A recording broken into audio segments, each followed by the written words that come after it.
Corona virus के देश में हालात क्या हैं, इस बारे में पूरा अपडेट हम आपको इस वीडियो में बताएंगे। पिछले 24 घंटों में 41,157 कोरोना के नए मामले सामने आए। वहीं 42,004 लोग अस्पताल से डिस्चार्ज हुए हैं। 518 लोगों की कोरोना से पूरे देश में पिछले 24 घंटों में मौत हुई है। देश के कई राज्यों में कोरोना का कहर रुकने का नाम नहीं ले रहा है। वहीं कई राज्यों में कोरोना के केस कम हुए हैं। बताते हैं आपको इस बारे में। केरल में कोरोना के पिछले 24 घंटों में 16,148 नए मामले सामने आए। वहीं महाराष्ट्र में 18,172 कोरोना के केस सामने आए। कर्नाटक में 1,869 कोरोना के केस सामने आए। तमिलनाडु में 2,205 कोरोना के केस रिपोर्ट किए गए। आंध्र प्रदेश में 2,672 और ओडिशा में 2,182 कोरोना के केस सामने आए। असम में 1,787 कोरोना के केस सामने आए। अब जान लीजिए देश के उन राज्यों के बारे में जहां कोरोना के केस 100 से कम अंकों में रिपोर्ट किए गए। यूपी में 81 कोरोना के केस सामने आए, राजस्थान में 42, गुजरात में 37, मध्य प्रदेश में 11, हरियाणा में 41, बिहार में 79, झारखंड में 61, उत्तराखंड में 32 केस सामने आए। वहीं राजधानी दिल्ली में 59 कोरोना के मामले पिछले 24 घंटों में रिपोर्ट किए गए। राजधानी दिल्ली में कोरोना वैक्सीनेशन की स्थिति पर दिल्ली के स्वास्थ्य मंत्री सत्येंद्र जैन का बयान सामने आया।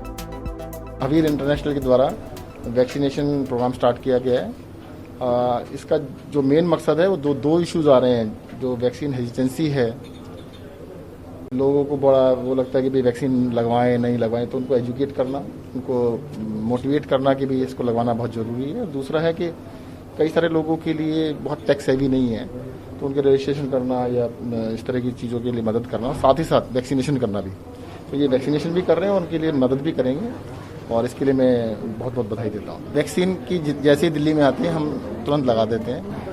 जितनी हमारी डिमांड है उससे आधी भी नहीं मिल पा रही है। कोरोना वायरस के एक्टिव केस अब देश में महज 4,22,660 रह गए हैं। शनिवार को एक्टिव केसों की संख्या 4,24,025 दर्ज की गई थी। अब तक कुल मिलाकर 3,02,69,796 लोग कोरोना से संक्रमित होकर डिस्चार्ज हुए हैं। कोरोना के कारण अब तक पूरे देश में 4,13,609 लोगों की मौत हो चुकी है। वहीं टीकाकरण का आंकड़ा 40,49,00,000 के आंकड़े को पार कर गया है। भारत के लिए ये आंकड़ा अभूतपूर्व है। चीन के बाद भारत अब दूसरे नंबर पर वैक्सीनेशन के मामले में पहुंच गया है। कोरोना का रिकवरी रेट इस समय 97.31% हो चुका है। डेली पॉजिटिविटी रेट इस समय 5% से कम बना हुआ है और 2.08% है। अब तक पूरे देश में 44,39,00,000 से अधिक कोरोना सैंपल की जांच हो चुकी है। वहीं कर्नाटक में अब 10 बजे से सुबह 5 बजे तक नाइट कर्फ्यू रहेगा। थिएटर और सिनेमा हॉल 50% क्षमता के साथ खुल सकेंगे। जाते जाते बता देते हैं आपको कोरोना वायरस से जुड़ी और कुछ खबरें।